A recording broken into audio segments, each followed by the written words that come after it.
Good morning. You know, every brain has their challenges. Mine is this ridiculous, bizarre, off the wall sense of humor. And you are very fortunate that most of the time I filter and monitor that.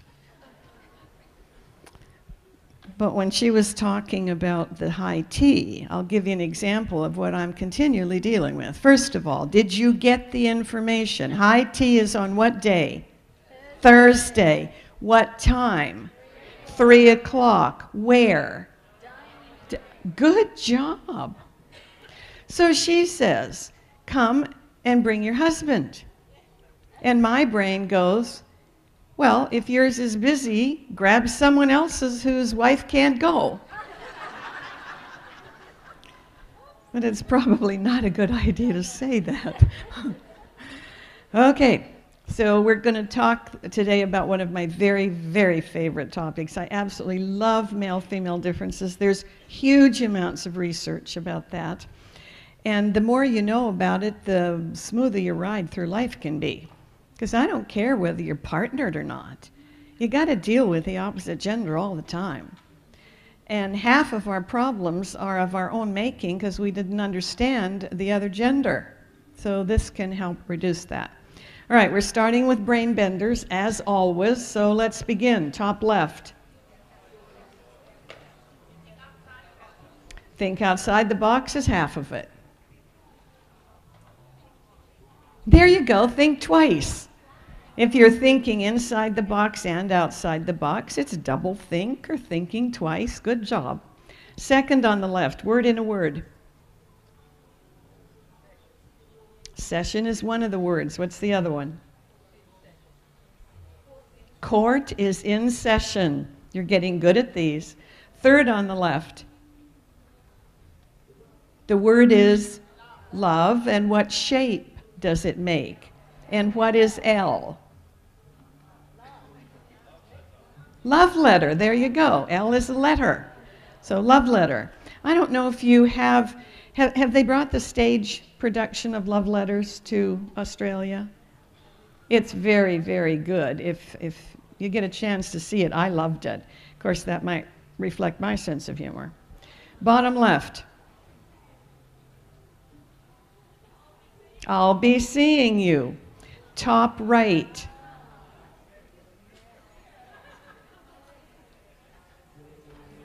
Top right. Lace underwear. Good job. However, it usually is a male who gets that, not a female. But, you know, maybe they were a little reticent to.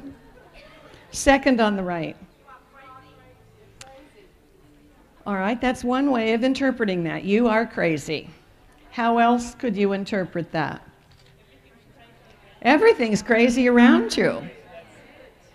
And it's so interesting to see how different brains perceive the very same puzzle. Third on the right. Lost where? Lost at sea. Good job. And fourth on the right. Ahead of the game. Excellent. You're doing these much more quickly. That only took 2 minutes. I mean, the first day we spent 17 on one set of these. Not quite. But as your brain lays down the software, every time you do this, you get another coat of paving, myelin, and it's going quicker and quicker and quicker. And that's how fast your brain can actually learn. What do you see? What kind of bird? Who saw dove first? Okay, who saw swan first? All right. Let me turn it over. Does it make a difference what you see first? It will for some people, because what you see depends on which of your two eyes is your lead eye. So your lead eye is the one that does the focusing. Your other eye adds depth perception and background. So your lead eye tends to always look at the opposite side of what it's looking at first. So on the number 1 picture, if you have a right lead eye, you probably saw the swan. If you had a left lead eye, you probably saw the pigeon first. There are a few brains that see them both exactly at the same time. And those usually are brains that have their energy advantage up here in the right frontal lobe behind your right eye, where there's really no language, just gestures and pictures. And so sometimes they'll see it at the same time. On the second figure, if you have a right lead eye, you probably saw the pigeon first. If you have a left lead eye, this time you might have seen the swan first. So this is brain trivia. It doesn't really matter, except you may miss a lot in life just based on which of your eyes is your lead eye. Because if you're looking at something quickly, you'll look at the left side or the right side, but perhaps not the whole picture. And then we argue about what we saw. That's really very functional. What do you like better? Do you like the figures with the outline, or do you like them better filled in? Who likes the filled in? All right. Who likes the outline best? The rest of you haven't seen it yet? So it doesn't matter, just know what you like better, because if you have a choice, you can choose one or the other. All right, this morning we're talking about specific differences. Well, we're going to be talking about that all week, really, but we're really going to be talking about some key differences. We are members of the same species. We talked about that yesterday. What's the name of the species? Man. Good job. What are the names of the 2 variants? Male and female. I feel like I'm making progress. So every brain is different anyway. And we are still, male and female, more alike than we are different, although some people would like to argue that with me if I argued. Nevertheless, there are some key differences. We're going to talk about 4 of them this morning. We're going to talk about P and M cells in the retina, color perception, vision style, and then hearing and listening style and acuity, and they're really quite different. So as a review, you will see on the screen the cutaway of the brain, and then below that you will see the drawing that represents that gray matter cortex. That's the rind on the elephant, rind on the watermelon. Wonder how I started thinking about elephants. It's just amazing what thoughts pop into your brain. We don't always have control about that. What you do have control about is whether I keep thinking about an elephant or get focused back here on what I'm supposed to be talking about. So in the 2 posterior chunks of the brain, you have a total of 6 lobes. 2 visual on the bottom, 2 temporal on the side, and 2 parietal in the middle. And those are the decoding centers for all sensory data that comes into your brain, which all comes in through your brain stem and then gets routed to the correct decoding center, hopefully. So that what you take in through your eyes gets decoded in the occipital lobes. What you take in through sound gets decoded in the temporal lobes. And what you take in through taste and touch and muscle position and temperature gets decoded in the parietal lobes. If that triage process in the brainstem, which is orchestrated by a little organ called the thalamus, if that messes up and the sensory data gets sent to the wrong decoding center, then you're probably going to have a hallucination, because the decoding center is not set up for that type of sensory data. The brain can take in and decode 10 million bits of sensory data per second. You cannot be aware of that consciously. But it is continually taking in data, monitoring it, decoding it, And if it thinks it's really important, it will get your attention. For example, you're walking across the campus and suddenly you go like this and you don't know the reason for that. And what happened often is that a bird flew between you and the sun. And the brain is going, ooh, there's something between you and the sun, you better pay attention. So it tries to help us be aware of what's going on when it thinks we need to know that. Odors are not decoded in this part of the brain. Odors are decoded in that middle mammalian part of the brain, which is lightning fast, 80,000 times faster than anything that happens in the third layer. So if you want to teach this to your children, think of your wrist as the first layer, your fist as the second layer. Now you put your other hand over the top of that second layer, and that's the third layer, the neocortex. And if you could just move this right into your brain, you would have those 3 layers, except they're all bunched together instead of being pulled apart.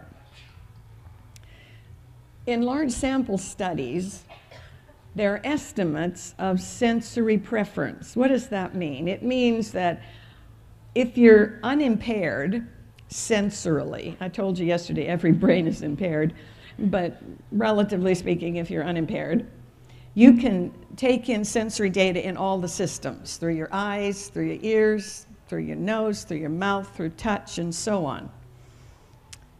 But one of those will usually register most quickly and intensely in your brain, and that's what we call sensory preference. Now, some people know what their sensory preference is. Some people do not have a clue.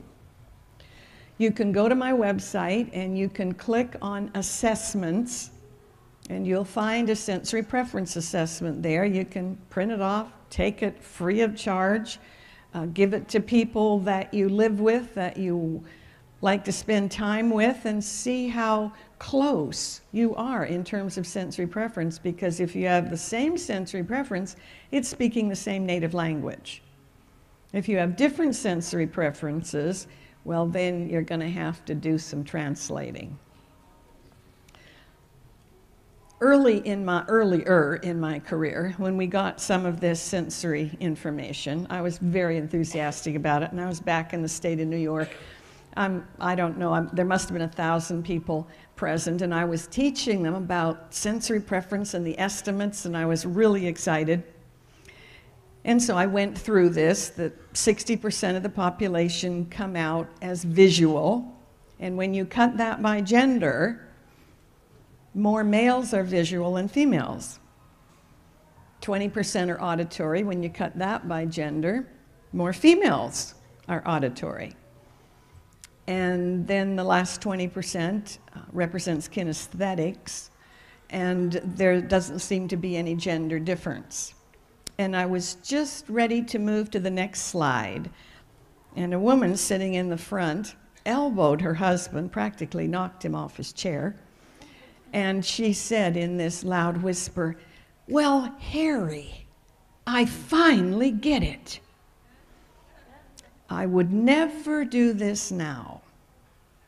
But back then I thought, oh, she's had an aha. I wonder if somebody else would have a similar aha. Let's ask her if she wants to share it. You know, you live and learn. So I said to her, obviously something's clicked in your brain. Would you like to come up and share that with us? She jumps up, runs up on the platform, grabs my microphone. So we know she's extroverted. And this is what she says. "Harry and me have been married for 37 years. Today is the first time I ever got it. The first time I understand the reason that our whole married life, he always wants to do it with lights on and mirrors on the ceiling."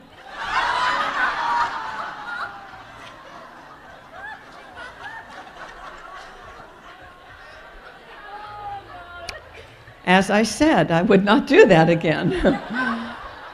However, I'm glad she got an aha, because apparently it must have been a bone of contention. between them, or at least he couldn't explain anything to her in a way that she got. All right, let's talk about the retina. P cells, P for perception. When you look at the retina of the female brain, there are far more P cells in the retina, which means that brain is more designed to process colors, hues, tints, and textures. And that type of brain is most sensitive to red, orange, green, and beige. Male brain is very different. They have some P cells. A pitiful little collection, actually. But they do have some P cells. And there are some men who have more P cells than others. But men in general don't process color and texture and tint and hues like the female brain. And the females get frustrated with that, and the males have no idea what color they're even looking at, because their brains are more sensitive to black, gray, silver, and blue. So some of you men may have noticed, you may not have, so I'm going to tell you, but you may have noticed that I usually am in some variation of navy blue or blues, because I would really like you to know that there really is somebody up here talking to you. Therefore, I need to be very careful about what colors I have on. So I was at a model home show not too long ago. I love to look at model homes. And I was walking through, and I came to this room, and there was one whole wall that was a real interesting shade of blue. And I thought, well, that's interesting. Wonder if I'd like that in my house. And in come this man and this woman. And he goes, "Marjorie, the wall is blue." And I thought, good for him, his P cells are working. Marjorie says, "That's not blue, it's turquoise." Okay, he feels shamed because he didn't get turquoise, and she thinks that he's dumb. So unhelpful. You know, if he gets blue, be delighted. Just be delighted. And the other thing is, stop asking him if you look good in a certain color. Women will say to their husbands, "Take a look at this. Do I look good in this color?" Okay, it may look gray to him. And he may say, "I guess so." Well, she says, "Don't you know one or the other?" "Well, I think it looks okay." Or he'll say, "I don't like that color." Well, because it looks dishwater green to him. Stop asking him. If you think you look good in it, wear it. If you want some confirmation, ask a female brain that's got more P cells. Because, you know, he might say, "I don't know." Okay, then she's ticked for the rest of the day because she didn't get a lot of affirmation. Well, whose problem is it? She asked somebody who doesn't have the cells to pull it off. So if you understand a little bit more about the brain, you prevent your own problems. And if you do forget and ask him, he says, "Yeah, you look great." Take it for face value. He's probably not looking at the color. And by the way, when you look at high-end cars in the United States, what colors do you find them in? Usually, the most expensive cars in the States are black, gray, silver, blue. Sometimes you'll find a red Corvette. Sometimes you'll find a yellow Corvette, but they're usually in colors that register really quickly in the male brain. Now we come to M cells, M for motion. And here we find the reverse. The male brain is loaded with M cells. In fact, women who have been pregnant with a boy and then a girl, or even twins, usually tell you that the male fetus was much more active than the female fetus. You know, just kick the living daylights out of them. And once they come out the chute, the male is still more motionful. And we do males, little boys, a huge disservice to tell them to sit down, shut up, and be quiet. Don't move, be still. That's not what they're designed to do. So if you take children with you to programs, take something for them to play with that's quiet, and they will listen better if they're playing with something, like a little squeezy toy or little cars or something that are not noisy. Because I knew this, I was lecturing to 250 psychiatrists one year for preps for their boards, and I had bought a couple of cases of little squeezy brains because I knew that some of them would need to be moving to listen, and they might not want to stand up, so they could just sit there and squeeze their brains. I unfortunately announced it like this: "Gentlemen, it's my pleasure to be here today. I have brought each of you a brain."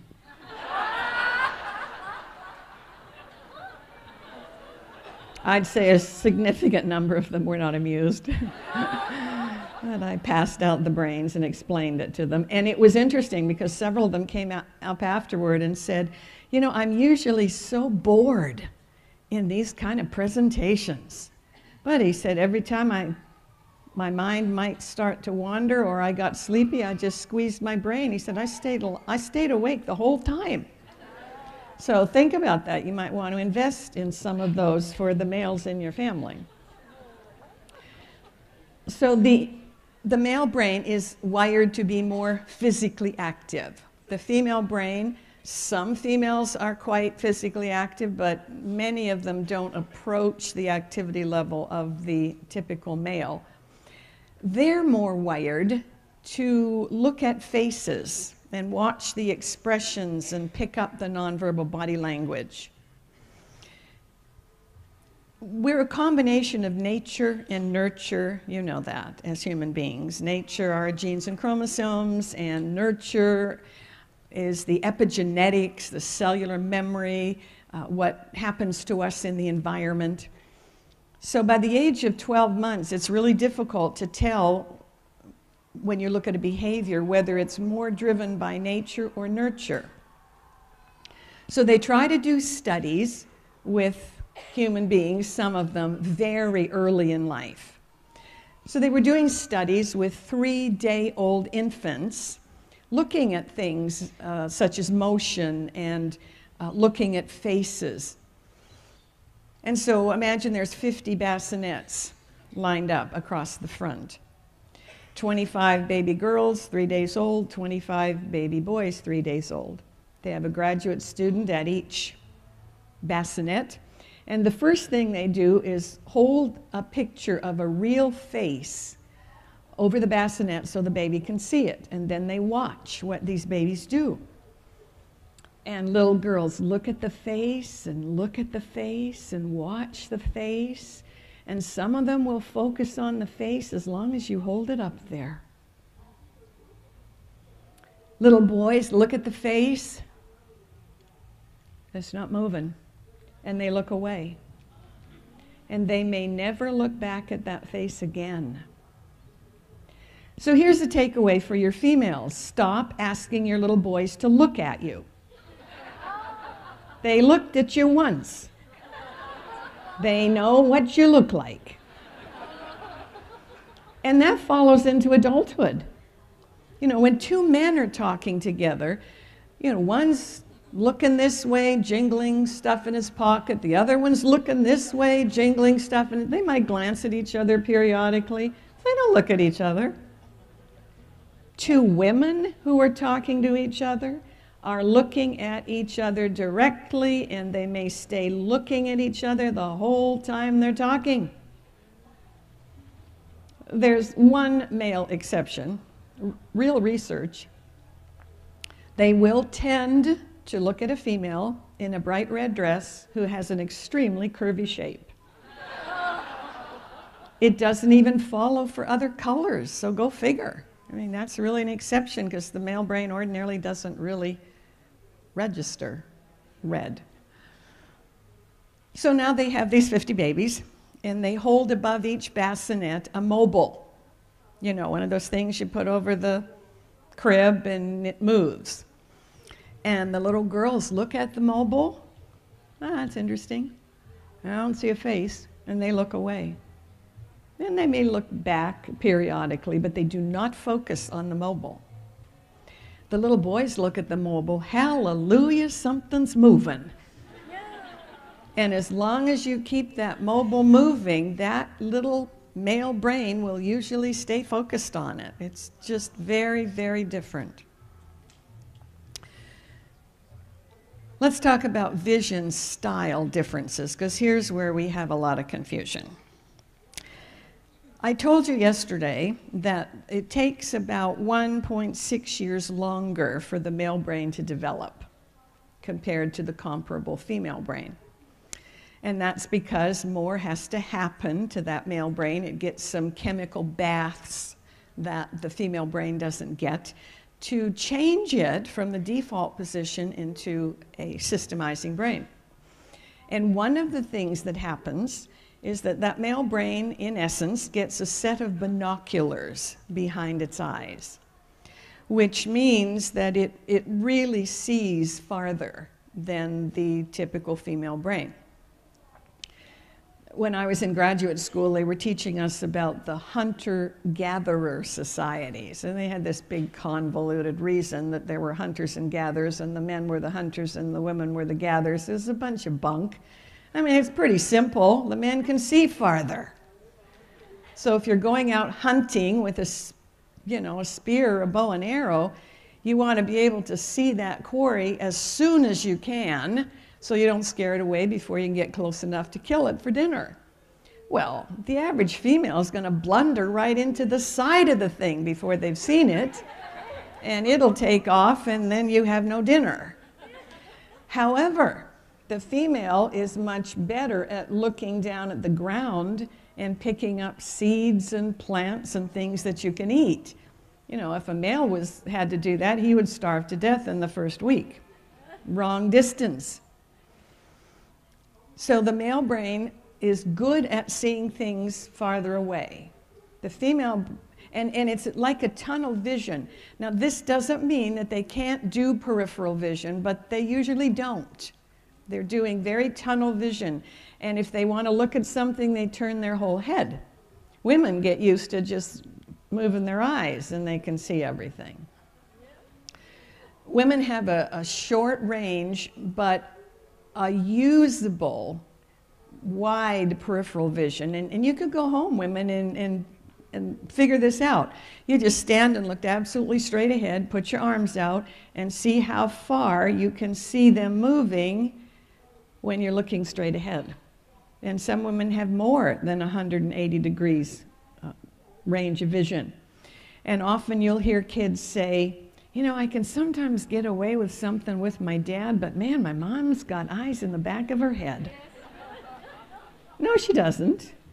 She just has a different style and picks up a lot more in terms of periphery. So when I was a school nurse, started out early in my career as a school nurse, I decided I was not extroverted enough to do that. You know, a couple of years and my tongue was hanging out. But it was really interesting to watch these little kids. I had kids all the way from kindergarten through high school. And it was back in the era when we still had chalk and chalkboards. So you know that was the late 1800s. And the teacher would say, I need a new box of chalk. And every boy in the classroom is on his feet, holding his hands up. He is dying for an excuse to move. And she'll pick one and she'll say, all right, Johnny, go get me some chalk. So he'll walk over and he'll open the cupboard and he'll look. And look. And about then, some officious little girl hops up and runs over and says, it's right here, you moron. What are you, blind? So we know that that child was taught pejoratives at home because there's nothing wrong with his brain. It's just this is not the right distance for him to see anything. And that follows through at home as well. Had a lady come to my office. People show up in my office for the most amazing reasons. This lady comes in, she plunks her purse down and she says, "I'm so sick and tired of my husband asking me to find things for him." And I said, "Really? Now give me an example." "Oh, well," she says, "this morning, that's how come I'm here. When I hear, 'Hun,' I know he's lost something again. I hear, 'Hun.' I said, 'Yes.' He said, 'Have you seen my glasses?' She said, 'Well, are they on your head?' No, he said, 'They're not.' 'Well,' she said, 'I don't know where they are.' He says, 'Well, where did you see them last?' She said, 'I think I saw them on your desk.' Pause. 'Where on my desk?' 'Right in the middle.' Pause. 'Can you come and help me find them?' So she says, I go in and he's standing in front of his desk looking at it, and the glasses are right there. And I said, 'Here they are. I think we should tie them to your head,' which is not very affirming. She said, 'I'm sick and tired of it.' He says, 'I think I'd do better living by myself.' And I said, 'Well, that might be an unfortunate reason to do so. Does he have a lot of money?' Because if he does, that might work. But if he doesn't and you love him, you might want to stay there." Well, she said, "How do I deal with this?" I said, "Well, I want to ask you to do something for me." I didn't tell her about binoculars and the male brain yet. I just said, do you have binoculars at home?" "Yeah," she said, "we do." I said, "Good. I want you to go home. I want you to take his glasses. I want you to set them in the middle of his desk. I want you to take a pair of binoculars, put them up to your eyes, and find those glasses and call me as soon as you do." Okay, she called me the next day. She said, "That was awful." I said, "Well, did you find them?" Well, she said, "Yes and no." And I said, "Well, which is it?" And she said, "Well, I found them looking at them, but then I had to put the binoculars up to my eyes and look at the glasses and then move the binoculars, and I finally found them. Took me forever." I said, "Okay, so how come you're whining about him?" You know what whining is? Whining is anger because we expected something different from what we got, and we've got this little sound squeezing out through a very small opening. So then I explained to her about the difference in what's easy for a male to see and what's easier for a female to see. And she goes, "Oh, I didn't know that." I said, "Well, why don't you go home and apologize, fix him a really good dinner, and next time he asks you to help him, because we can help each other in different ways. We will not be able to help each other in the same way." So this is what we often see in many homes.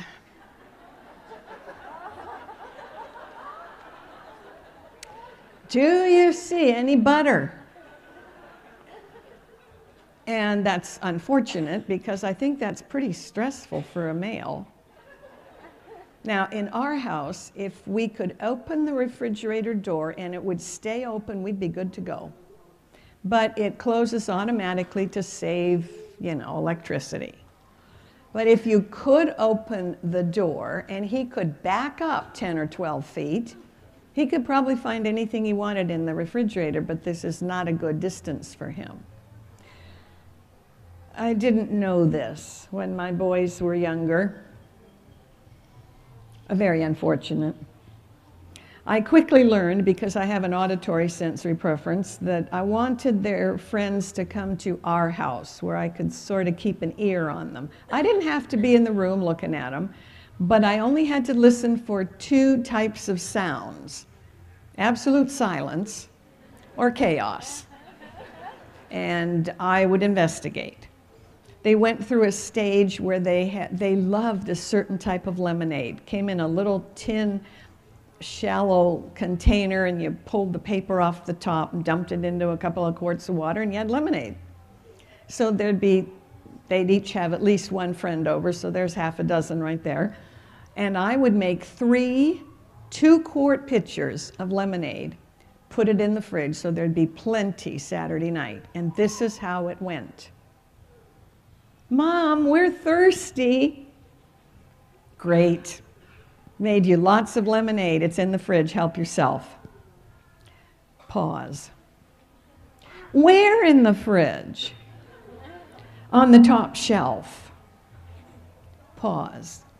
Where on the top shelf? Right in front of you. Pause. Could you help us find it? And to my regret, I would sometimes hear a little edge come into my voice. And I'd walk into the fridge, and here's 2 of them with their heads nearly inside the thing, and they can't find the lemonade.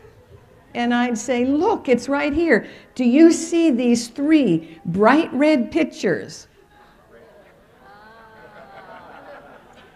What was I doing? I was doing something that worked for the female brain, but not for the male brain. They would have seen it much more likely if they'd been black or blue, not red. So I had to apologize for that. I'll apologize for anything that I didn't know about and would have done differently had I known. So we had to eventually come up with a solution in our home as we began to get this information. So you got a couple solutions, a couple options. You can buy a second fridge. And you can put it out in the garage where there's lots of room, and you can fix it so when you open the door you can connect it to a post with a bungee cord, and then they can back up and they can see everything. We didn't have room in our garage. So I told them the 3 of them could have their own shelf. And I promised that if you put something in the fridge on that shelf, I won't touch it, because here's what men say happens.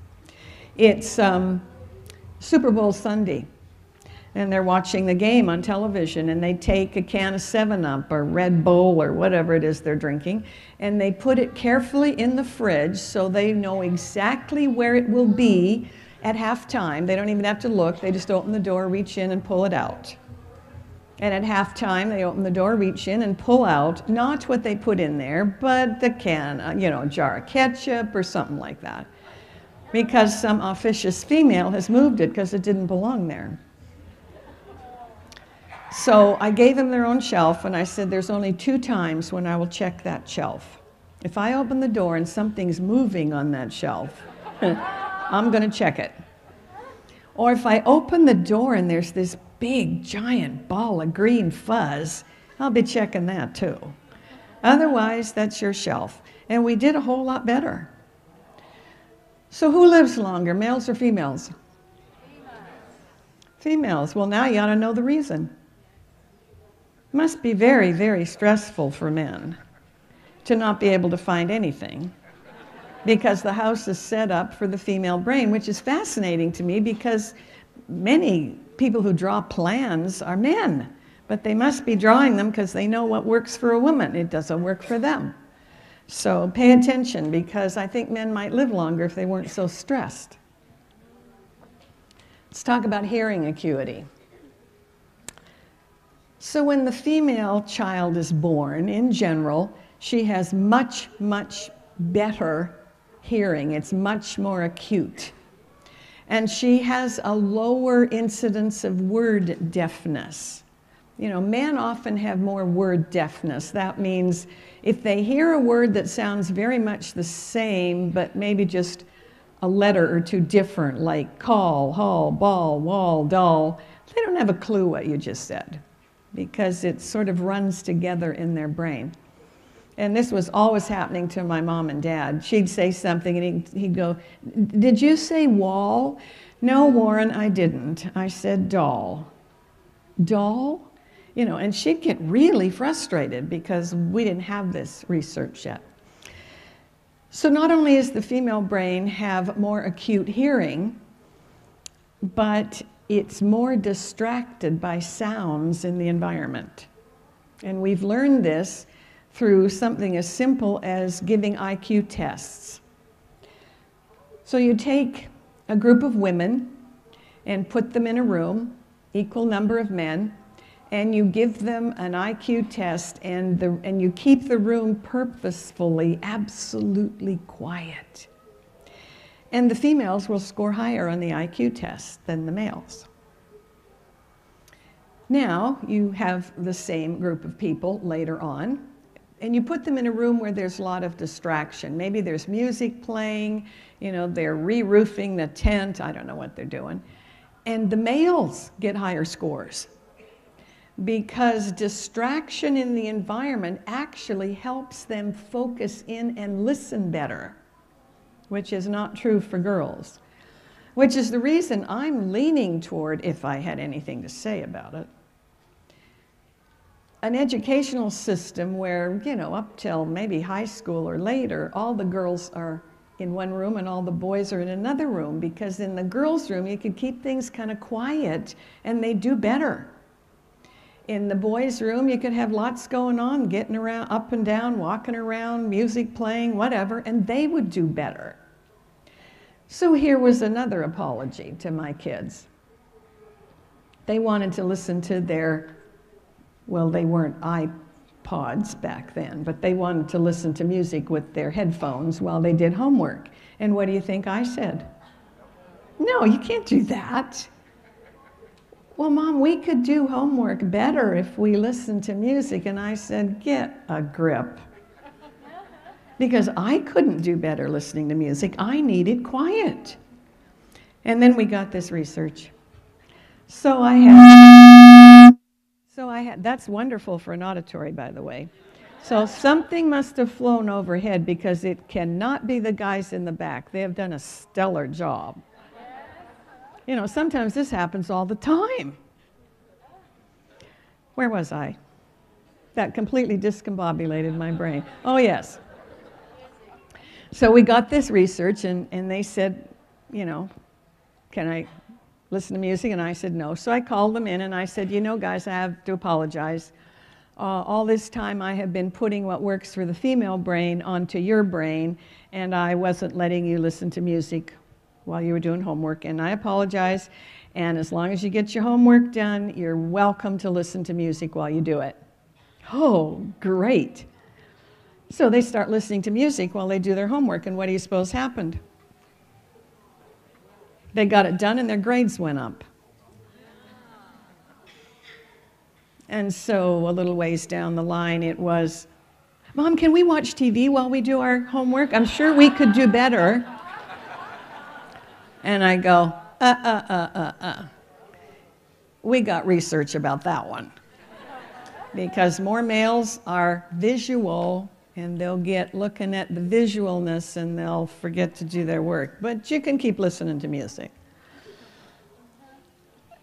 As early as age 11, and that's the first research I could find that showed that the female brain is distracted by noise levels 10 times softer than anything that gets a male's attention or that a boy would find distracting. I mean, that's pretty amazing. So males start out with less acute hearing, and gentlemen, I hate to tell you, it just goes downhill from there. So you want to protect your ears. You really do.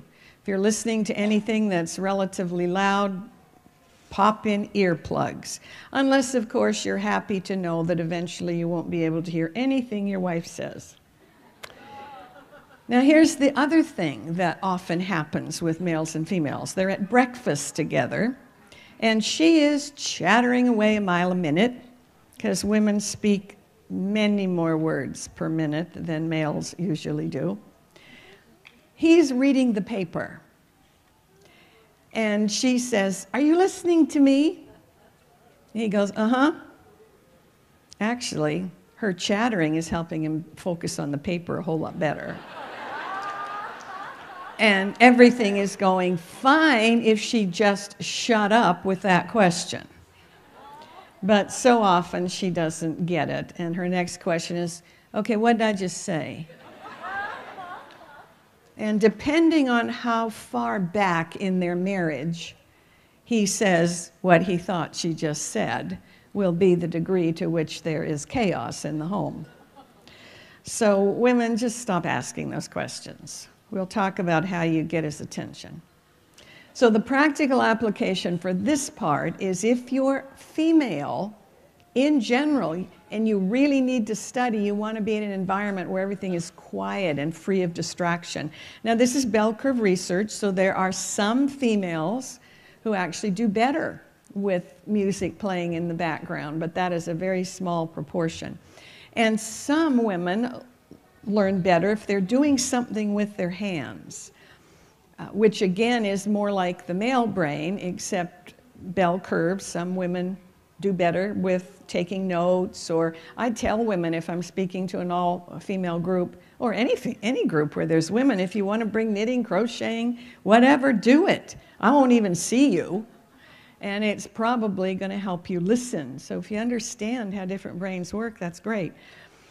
And males, as I said, need to do something with their hands. That was another mistake I made, speaking to a group of people, and I didn't say I brought them a brain.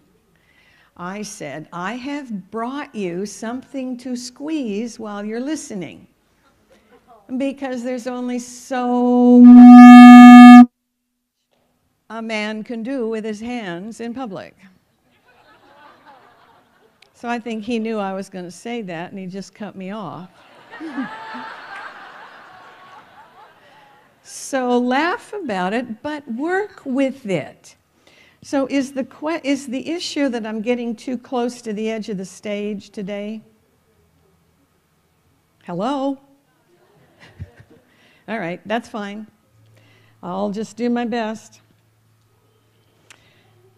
Listening differences. This is what we'll finish up with, because we just talked about the breakfast scenario.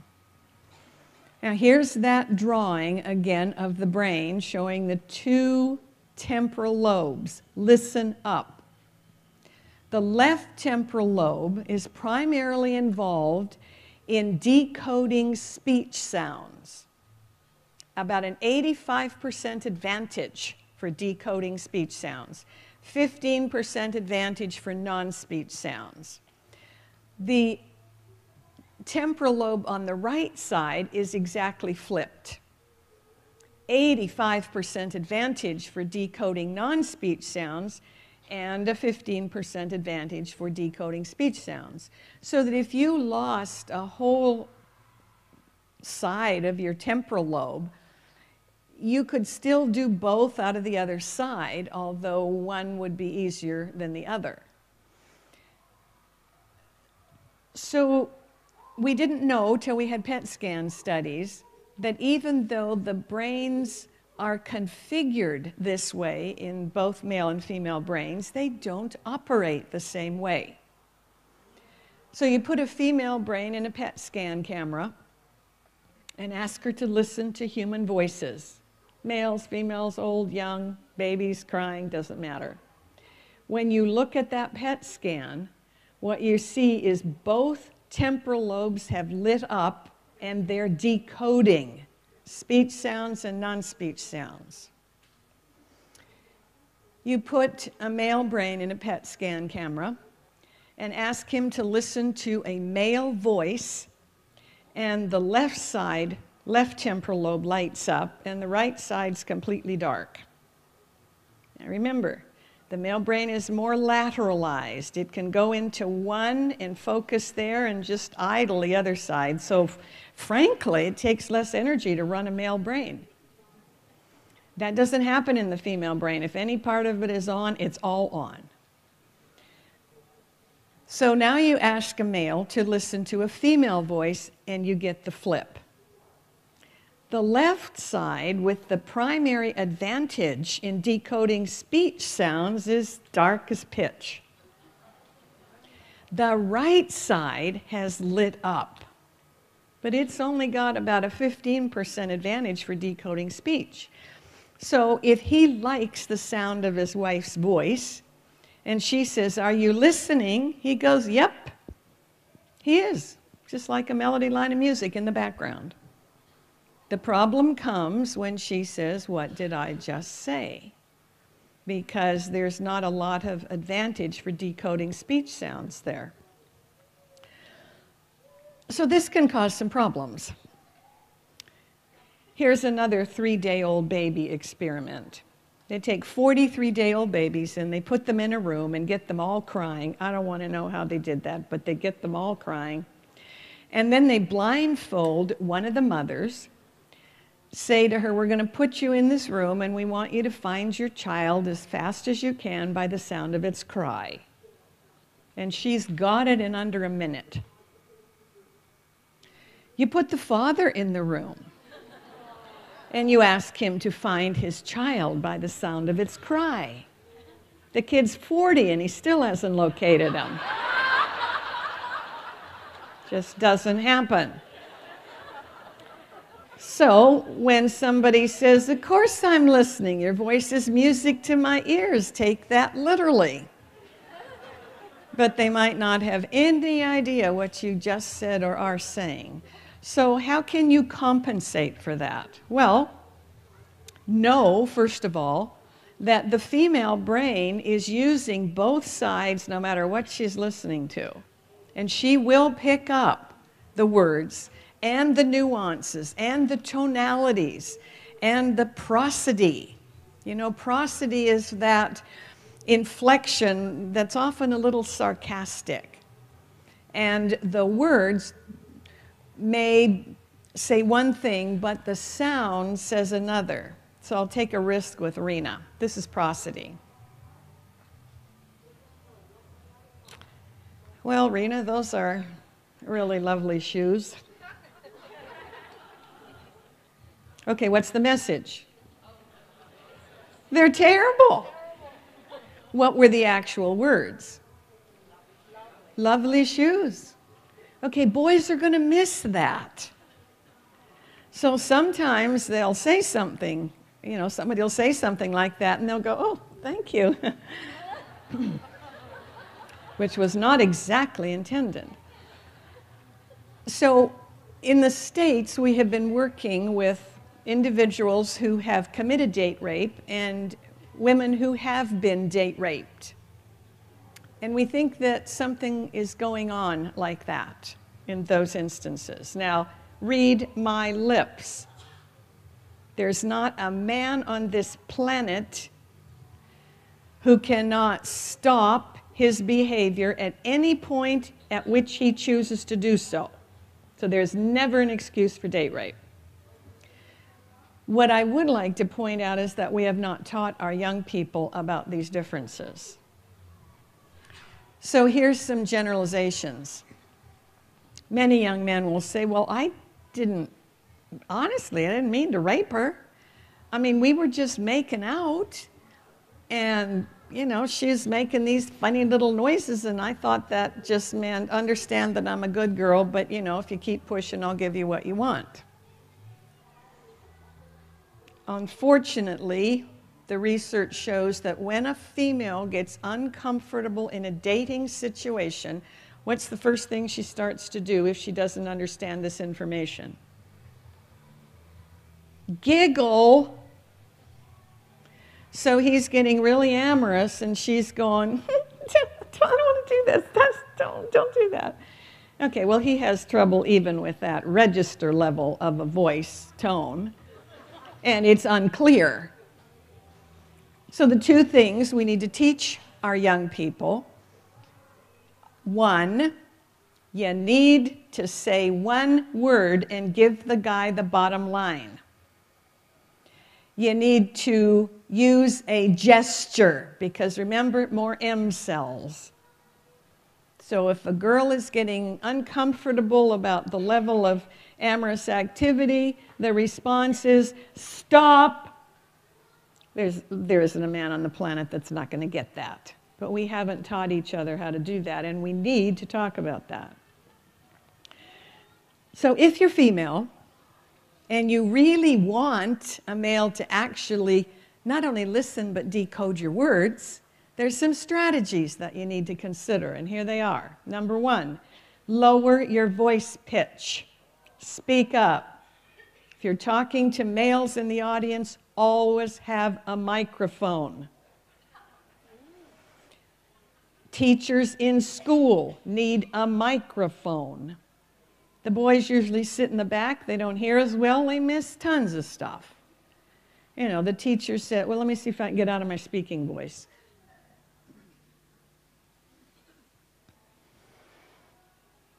If you came to my house, my voice is much softer. It's a higher pitch. The inflections go up at the end of the sentence because female language is my native language. And I sound like I'm asking a question even when I'm not. And I sound like I might not know what I'm talking about even if I do. So when you go to public speaking courses, the first thing they tell you is find your common lowest voice tone and try to stick to it. Speak up, get a microphone. The more you sound like a male voice, the better chance you have that some of the men in the audience are going to get something you said. Get those inflections down at the end of the sentence because males have a problem-solving, fix-it brain. And if they don't even get the words but they hear, it sounds like you're uncertain or not sure of what to do. They'll start pumping adrenaline and go into problem solving and tell you what to do, and that is the furthest thing from what you want at the moment. And whatever you do, give them the bottom line first. Because it takes more energy for the male brain to decode a female voice, even when you're doing your best to follow these guidelines. By the time you get to the bottom line, if you're doing typical female speech, meaning you started out when Hector was a pup and told the whole story, by the time you get to the bottom line, he's no longer tuned in because he's out of energy. So you got to give him the bottom line first. I know that's anathema to the female brain, but practice. So I was talking about this, and a lady came to me and said, I didn't think that you knew what you were talking about. So I went home and I thought, I'll give it a whirl. So she said, we were at breakfast and Harry's doing as usual, you know, drinking coffee, reading the paper. When I talk to him every once in a while, he'll go, And I took a deep breath and I lowered my voice and I said, Harry, I just bought round the world tickets on the QE2. We leave next Monday. She said, the man heard me. He dropped his paper, spilled his coffee, knocked his chair over, and said, what did you just say? You know, men will ask questions if they really want more information. So women need good women friends. Go tell them your story and pare it down to the bottom line and give that to your partner. They will love you forever. They'll have more energy than you could imagine. Of course, now you know how to burn up their energy. So if you are male and you want to decode, not everybody does, then you need to do some strategies as well. The minute she opens her mouth and starts talking, first thing you say is, please speak up, but avoid shouting when you say that, because remember, the female brain responds to sounds 1/10 of the decibel level that you think is loud. You know, that happens to fathers and their little girls. You know, he comes in and will say, all right, Sally, clean up your stuff because we got to go to dinner. And she bursts out crying and says, what did I do wrong? Because the voice is so loud. So you need to pay attention to that. Then you ask her to give you the bottom line. If she starts with, you know, the year Hector was born, you go, stop, give me the bottom line. you are still going to need to pay attention, because it's going to take you more energy to decode her voice. And then I suggest at the end you repeat what you think you heard her say, because it may not even be on the same planet. And if you will just be aware of how males and females function and realize it comes from their native language, you'll just do a whole lot better. One of my favorite examples as we close is one day the phone rang in our house and my husband picked up the phone. And I'm sitting there, and this consisted of his entire conversation. Uh-huh. Yeah. Good. Sure. Bye. I'm sitting there and I go, who was that? Oh, that's your favorite Aunt Isabel. Oh, what did she say? Everything's fine.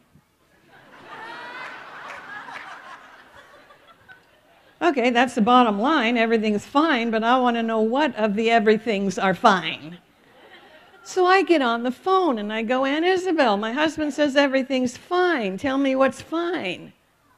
Okay, 30 minutes later, I've got it all. You know, my cousin is pregnant, finally. The cat just had 3 kittens. She's going to Tibet on a cruise and on and on, but everything's fine. It's just different. It's not good or bad, right or wrong. So ask yourself how much of your life you have spent getting upset because of these gender differences, and you only know your own brain, and you think there's something wrong with his or hers. Now, there may be, but not in this arena, because we're so different. So if you will start speaking to the other gender the way their brain gets it most quickly, and have fun in the process, you'll probably be healthier, happier. You might even live longer. Thank you.